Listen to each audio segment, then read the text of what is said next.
आवहु तोरा चलते गाड़िया धनी गे बड़ी याद आवहु तोरा चलते गाड़िया।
खाई के चाला वही गड़िया धनी गे चोखा भाता खाई के चाला वही गड़िया धनी गे 20,000 मिला है महीना रुपया धनी गे 20,000 मिला है महीना रुपया।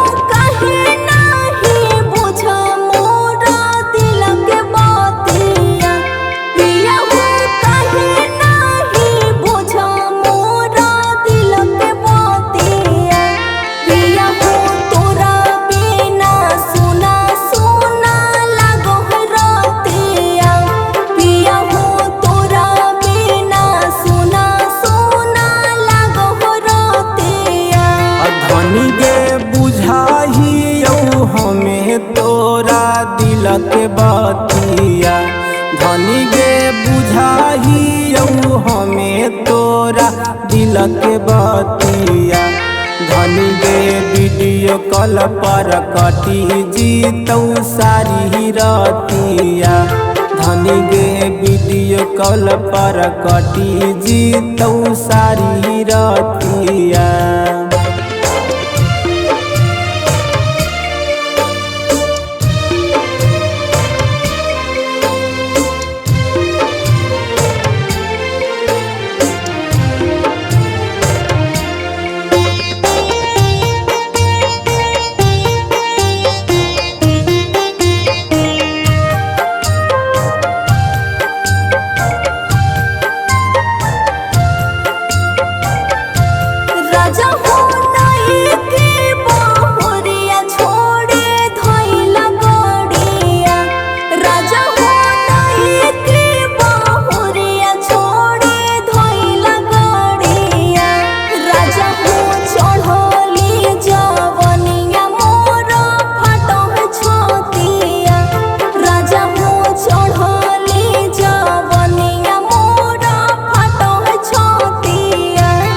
धनी गे मिलाते महीना टिकट कटाई लेबोगे धनी गे मिलाते महीना टिकट कटाई लेबोगे धनी गे नीरजानी गमा सोनू संगे घरे अइबोगे धनी गे नीरजानी दिशा सोनू संगे घरे अइबोगे।